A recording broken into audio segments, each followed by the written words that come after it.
Y quédese en Primera de Samuel porque vamos a estar paseando.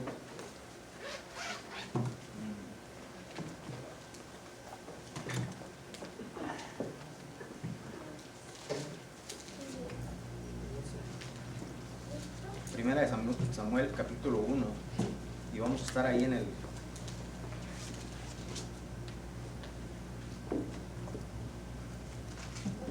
amén, ¿ya lo tiene? Amen.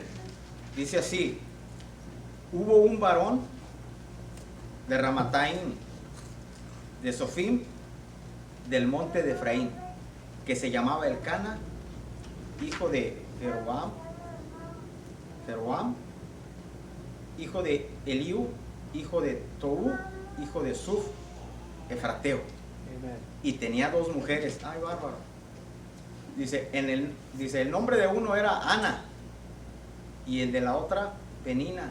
Y Penina tenía hijos, mas Ana no tenía. Hasta ahí. Buen Dios y Padre, en el nombre de Jesús, gracias por este tiempo en el cual podemos estar en tu casa para adorarte, para exaltarte, y en el nombre de Jesús te pedimos, Señor, que este momento en el que te adoramos de una manera diferente, sirviéndote a través de exponer tu palabra, escuchando tu palabra, es una manera de adorarte en reverencia. En el nombre de Jesús, danos la palabra, pon las palabras indicadas en mis labios y un oído atento en tus hijos, en tus hijas, para recibirla, Padre. En el nombre de Cristo Jesús, amén. Amen. Gracias, hermanos, ocupen su lugar. Quiero empezar por, en la historia de Samuel. ¿Cómo es que llega Samuel? Y viene de un matrimonio. Yo digo, Elcana era mexicano, que se creía para tener dos. Bueno, pues era lo que se le permitía. Pero se fijan cómo empieza el relato, aunque el verso 1 lo vamos a usar más adelante. Y tenía dos mujeres. Y primero, ¿a quién menciona? A Ana. Ana, el nombre y el de la otra. Y empieza, y Ana no tenía hijos. Y vuelve a mencionar a Ana en primer término, dándole la importancia a Ana. ¿Sí? ¿A quién era? Ahora sí dicen, era la mera catedral. Y la capilla pues sentaba en segundo término. Pues, lo importante era Ana. Pero Ana no tenía hijos. Ana no tenía hijos. Y en aquel entonces, recuerden que era una afrenta no tener hijos. Y ella estaba afligida de corazón. Ella estaba muy afligida porque además la otra mujer de su esposo pues se ensañaba, se burlaba de ella y decía, yo sí tengo hijos, tú no. Y era una afrenta, era una burla. Y posiblemente le pudo haber dicho, ¿y de qué te sirve ser la primera si no tienes hijos, si no le has dado hijos? Y Elcana tenía para empezar, Elcana era un tanto, yo digo, hasta se pasaba de modesto el chavo. ¿Sí? Mira, él cuando la veía llorar le decía, ¿por qué lloras, mujer? ¿Por qué estás triste? Y ella le decía, pues es que no tengo hijos. Y él decía, no, pues soy yo mejor que 10 hijos. Era un tanto modesto. ¿Para qué quieres hijos, hombre, si me tienes a mí? Pero ella anhelaba tener un hijo. Ella deseaba tener un hijo. ¿Y cuánto tiempo habría pasado? ¿Cuánto tiempo? Y mira, la importancia a veces, hoy en día que estamos por cerrar un ciclo 2020, un mal año, por cierto, un triste año, un año con muchos pesares, tan solo la pandemia y aparte las cargas y los problemas individuales, primero el general, la pandemia, y luego los personales que se van juntando. Entonces se está por cerrar este año y quizás eso vaya a seguir, la pandemia vaya a seguir, solamente es un cambio de número. Ya. Entonces pasa el tiempo, pero el factor tiempo juega un papel importante en la vida del hombre, en la vida del ser humano, más en la vida del creyente. Recuerden que Dios no se sujeta a un tiempo, a un factor tiempo. Para Él, 3000 años es como un día, y el de ayer que ya se fue. Por ejemplo, aquel siervo de Dios estaba orando y su oración fue contestada, y Satanás luchaba para que no llegara la respuesta, y el ángel le dice: desde el día en que pediste, tu oración fue contestada. Pero mira, ahí está lucha. ¿Por qué? Porque el hombre nosotros sí nos enfrascamos en un factor tiempo. Por ejemplo, las hermanas de Lázaro, cuando les dice: ¿dónde está? Señor, ya es de 3 días. Y ahí está, ahí aparece el factor tiempo. Y el Señor les dice: no te he dicho que si creyeres, verás la gloria de Dios. Y a veces tenemos alguna petición delante de Dios, alguna necesidad, y nos llega el tiempo, y a veces nos cansa el tiempo. Pero Dios tiene un tiempo, ahora sí que discúlpeme la redundancia, que no es nuestro tiempo, que no es lo nuestro. Porque Dios guarda la respuesta de Ana en un tiempo, en una época en que, por cierto, los hijos de Elí, del sacerdote, la Biblia no tiene más que un factor en contra de Elí, en su momento lo vamos a ver, estaban llevando al pueblo de Dios al pecado. Y Dios estaba reservando la respuesta de esta mujer de fe para solucionar una circunstancia de pecado que estaba predominando en el pueblo de Israel. Y a veces tú tienes una necesidad y Dios te la está trazando, porque además va a ser la herramienta que Dios va a usar para arreglar algo. Así es que yo en lo personal a veces así hago, oro cierto tiempo por algunas cosas, y cuando veo, digo: oye, Señor, ya tengo tanto tiempo pidiendo por esto y no se ha dado. Y ¿sabes qué es lo que de verdad así le hago? Mira, Señor, y cuando empiezo a orar por algo, digo: nomás voy a orar tanto tiempo. Si el Señor me lo concede en estos meses, quizás, ya le digo al Señor: aquí está, te lo dejo. Ya lo voy a dejar en tus manos, he orado tanto tiempo, no me lo has concedido. Pero quiero aclarar que Dios nos contesta todas nuestras oraciones. No sé si estás de acuerdo, pero mira, algunas veces nos dice sí, y otras veces nos dice no. También es una respuesta. Y a veces nos dice: espérate. ¿Sí o no? Y a veces nos dice: espérate. Y entonces es cuando pasa el tiempo y digo: ¿sabes qué, Señor? Ya voy a dejar de orar, lo voy a dejar en tus manos. Ya tú decides si me lo concedes o no. Ya, ahora sí que hasta ahí le paro. Entonces, Dios reserva tu respuesta, porque va a ser la herramienta con lo cual Dios va a arreglar algo. Vamos a ver, en el primer punto, vaya primera de Samuel 2, 1. Mira, Samuel decide, les daba las ofrendas a sus hijos, a su otra mujer, pero a Ana le daba una porción mejor, porque la amaba, haciendo un hincapié otra vez del personaje de Ana. Y mira, llega el momento, vaya al verso 18 del primer. ¿Alguien me podrá prender más luz, por favor? Ahí va. Es que algún voluntario que me le prenda más luz, porque yo no las llevo.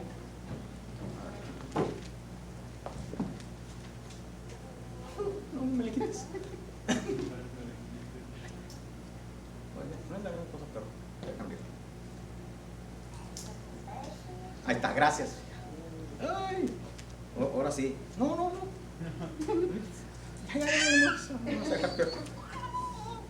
El verso 18 del primer.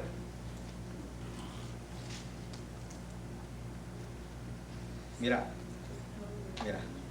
Primero, la tristeza de pasar el tiempo y no recibir una respuesta. Verso 1, primer capítulo, verso 18. Y ella dijo: halle tu sierva gracia delante de sus ojos. Y se fue la mujer por su camino y comió, y no estuvo más triste. Cuando logramos soportar el factor tiempo, la tristeza se va. ¿Sí entiende eso? Y si estás triste, pues este es tiempo de llorar. Yo les digo a la gente, a mis amigos y así a las personas con las que convivo cercanas, a lo mejor a ustedes ya se los he dicho, que la mejor condición del hombre no es estar feliz. La mejor condición del hombre es estar tranquilo y saber esperar los tiempos de Dios. Cuando tú estás tranquilo, mira, la tristeza ya no te afecta más. ¿Es malo estar triste? No, no es malo estar triste. El Señor lloró en la tumba de Lázaro y es el creador. No, no es malo. Pero llega el momento en que la solución va a llegar y entonces se va a acabar. Mira, y luego encontramos cosas como, por ejemplo, en el verso 26 dice: y ella dijo: oh Señor mío, vive tu alma, yo soy aquella mujer que estuvo junto a ti orando a Jehová. Y dice: por este niño oraba y Jehová me dio lo que pedí. Y se refleja la solución de lo que esta mujer quería. Y ahí está, mira, ya me concedió. Cuando logras soportar el factor tiempo, la tristeza, y mantienes la fe. Dios ve tu tristeza, sí, Dios la ve, pero a Dios no lo mueve tu tristeza, a Dios lo mueve tu fe. ¿Entiendes eso? Porque la tristeza un día se va, pero la fe tú la debes de mantener en el Señor. Y quiero aclarar, mira, hay varias situaciones como este pequeño se quedó en el templo. Quiero que vaya al verso 11 ahora del capítulo 2. Y Elcana volvió a su casa. Estoy en el capítulo 2, verso 11. Y Elcana se volvió a su casa en Ramá, y el niño ministraba a Jehová delante del sacerdote Elí. ¿Sí? Mira, y yo decía, yo analizaba esto. ¿Por qué ministraba a Jehová? ¿De dónde venía? En el capítulo 1 que leíamos al principio, decía: y hubo un varón de Ramataim, de Sofín, en el monte de Efraín. La semana pasada mencionaba yo que el Señor, el dueño de los talentos, le quita uno para dárselo a otro, y lo comparaba con los ministerios. Así es que yo no sé si tú eres de los que Dios les va a quitar un ministerio porque no estás ejerciendo y se lo da a otro. Prefiero que seas de los que empiezan a hacer algo y Dios le quita un ministerio a alguien para dártelo a ti. ¿Y qué pasa con los hijos de Elí? Andaban en pecado. ¿Por qué tenía que ministrar este joven Samuel? ¿Leyó conmigo? Y ministraba a Jehová delante del sacerdote Elí. Wow. ¿No era levita? ¿Se fijó? ¿De dónde era? Del monte de Efraín.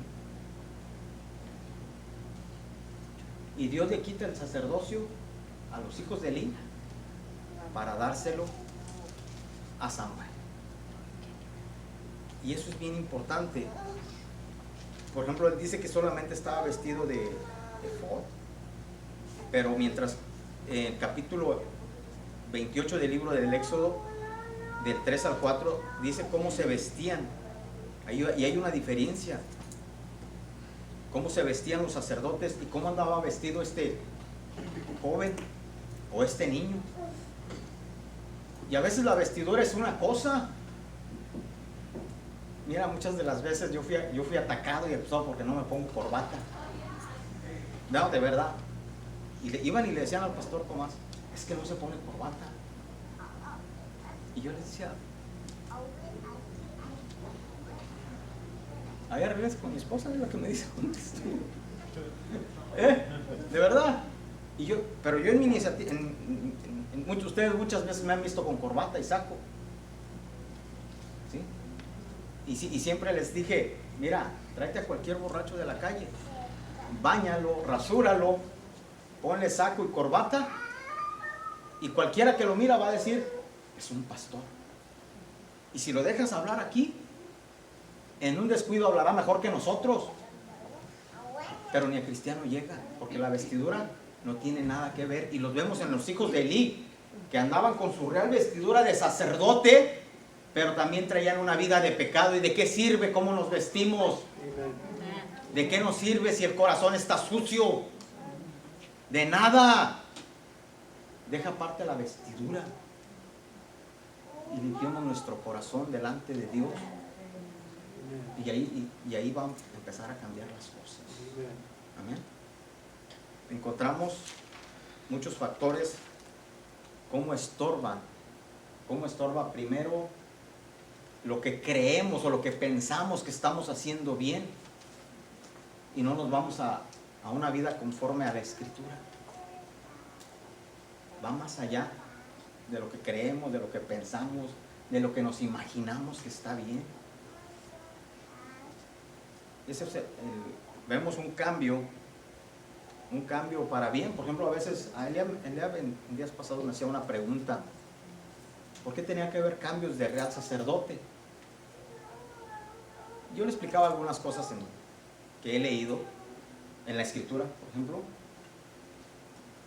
mira, en el Antiguo Testamento existían seis ciudades de refugio, que cuando alguien asesinaba a alguien accidentalmente, este hombre podía correr de su lugar de origen o del lugar del incidente, hasta llegar a la ciudad de refugio. Si en el camino era alcanzado por el vengador, no había juicio. Y si alcanzaba a entrar a la ciudad, no había juicio. ¿Y hasta cuándo podía regresar este hombre? Hasta que muriera el real sacerdote. Y entonces él podía llevar una vida normal y salía. El vengador, se le acababa su posible tiempo de venganza, pensando en la justicia de Dios. Es que él lo mató accidentalmente quizás, pero le era permitido. Y nosotros hoy en día hubo un cambio de sacerdote. Yo creo que hubo un cambio de sacerdote. Encontramos en Hebreos que Jesús es el sacerdote para siempre según el orden de Melquisedec. ¿Dónde hubo un cambio de sacerdote? Cuando fue bautizado Jesús. Recuerden que Jesús viene del linaje de Isaí. Amén. El linaje de David. No era levita. ¿Quién era levita? Juan el Bautista. Recuerden que su padre, ¿dónde estaba cuando le fue profetizado que iba a recibir un hijo? Que por cierto no quedó y se quedó mudo. Estaba ejerciendo el ministerio según la suerte. ¿Y dónde se encuentran? En el bautizo de Jesús. Ahí se encuentran. Ahí es donde yo creo que hay un cambio de sacerdote. Y nuestros pecados, como el hombre del accidente, del asesinato, del asesino imprudencial, muere el sacerdote. ¿Quién murió primero? Juan el Bautista. Y ya no hay un castigo en contra de nosotros, porque Jesús al morir también paga por nosotros el precio. ¿Se fijan? Tuvo que haber un cambio de ministerio, tuvo que haber un cambio de sacerdote en los tiempos de Samuel, porque si no el pueblo iba a recibir una condenación, puesto que el pueblo iba a seguir en pecado. ¿Por qué? Porque el líder espiritual seguía mal. Tiene que haber un cambio. Tuvo que haber un cambio. ¿Me está entendiendo? Ese es el principio, el punto número 1. ¿Amén? El punto número 2 lo encontramos ahora. Vaya al verso 21.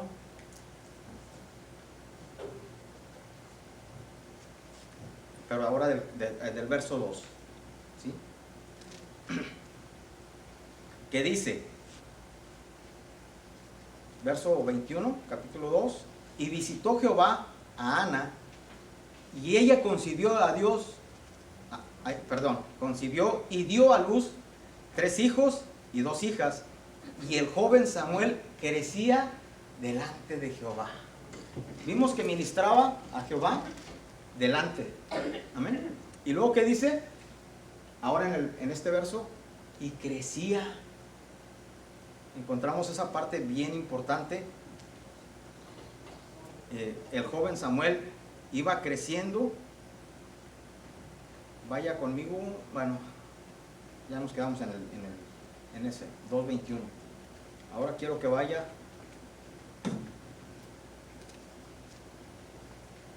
y el 26. Y el joven Samuel, ahí mismo en ese mismo capítulo, y el joven Samuel iba creciendo y era acepto delante de Dios y delante de los hombres. ¿Se fija? Cuando estamos bien con Dios, es una relación con Dios, y si tenemos buena relación con Dios, vamos a tener una buena relación con el resto de la humanidad. ¿Dónde se ve? ¿Cómo es eso? ¿Cómo empiezan los mandamientos? Le dice un estudioso de la ley, va al Señor y le dice: ¿qué debo heredar? ¿Qué voy a hacer para heredar la vida eterna? Y el Señor, conociéndolo, le dice: ¿qué dice la ley? Amarás a tu Dios. Dice, lo sé desde niño. Y entonces, ¿para qué preguntas?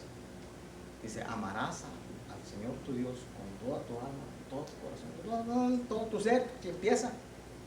Y el segundo es similar: amarás a tu prójimo como a ti mismo. Cuando amamos a Dios, obedecer a Dios no es problema. Cuando amas a Dios, mira, le obedeces con santo señor, con todo. Y luego dijo el Señor, le dijo a Juan el Bautista, cuando le dice: pues es que yo soy el que debo de ser bautizado por ti. Dice: no, tú bautízame a mí, porque es necesario que cumplamos toda ley. Eso es bien importante. Pero cuando amamos a Dios, obedecer su palabra no es ningún problema. ¿Entiendes?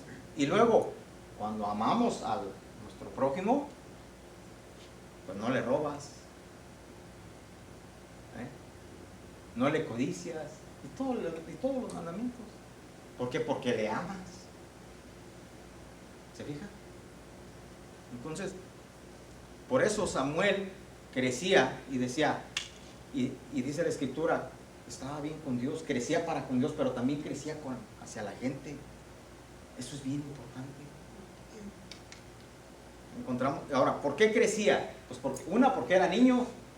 Recuerden que lo llevaron muy pequeño al templo y estaba creciendo, pero no solamente crecía en estatura. ¿Sabes una cosa? Llega el día en que ya no crecemos así. Dijo el hermano hace unas semanas, me ve al lado de mi hijo y dice: hermano Enrique, usted estaba más alto el año pasado. Le dije: mucho, ya no. Llega el tiempo que dejamos de crecer, pero en relación con Dios hay mucho que crecer todavía.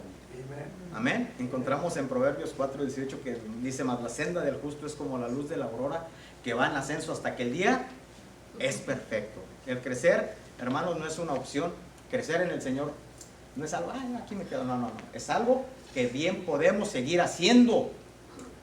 Y lo vemos en la relación ya había crecido en la relación de Samuel con Dios, ya había crecido, pero Dios le dice: todavía hay más. Y sigue creciendo. ¿Cómo hemos crecido nosotros en el Señor? Y a lo mejor solamente hemos crecido para con Dios, pero no para con la gente, no para con la humanidad, y nos siguen viendo mal. Y le seguimos cayendo a alguien mal, y nos justificamos diciendo: no soy monedita de oro para caerle bien a todos. No, espérate, no. Entendamos esa parte. El reflejo de nuestra buena relación con Dios se va a ver en nuestra buena relación con los seres humanos, con todos. Si a veces en la familia te llevas bien con tu papá, sí, con tus hermanos, no. ¿Qué pasó? Es que mi papá, pues son tus hermanos, de verdad. Algunos solo se sobrellevan, pero no es el caso. Entonces tenemos que entender que debemos de crecer. Debemos de crecer. Y Dios nos va moldeando y nos va dando, y ya cuando acuerdas has crecido. Y sabes una cosa, quiero decirte que aquí el factor tiempo no tiene nada que ver. Porque no tienen que pasar 20 años, 10 años, un año a partir de la fecha de que te convertiste para crecer en el Señor. Eso ya depende de tu comunión con Dios. De verdad, a veces yo en lo personal me pasa, ya cuando estoy en el trabajo y a veces me quedo así y veo que mi esposa pone en el celular y se pone a oír la palabra de Dios y digo, ella ya está en su relación con Dios, porque me regreso por algo que se me queda, se me puede quedar todo menos el café, ¿verdad? Pero yo me regreso por algo y digo, mi esposa ya está en su relación con Dios. Entonces ahí me fijo y digo, yo también tengo que hacer algo, porque se nos va el tiempo. Y ya cuando acuerdas empezaste a trabajar y no oraste, y ese día quizás ya no creciste en el Señor. ¿Te fijas? Entonces, si ya no crecemos en estatura, pero sí podemos crecer en el Señor. ¿Cuánto hemos crecido en este último tiempo? En el último año, ¿cuánto ha crecido en el Señor? En los últimos meses. Hay que analizar nuestra vida. Punto número 3. Wow.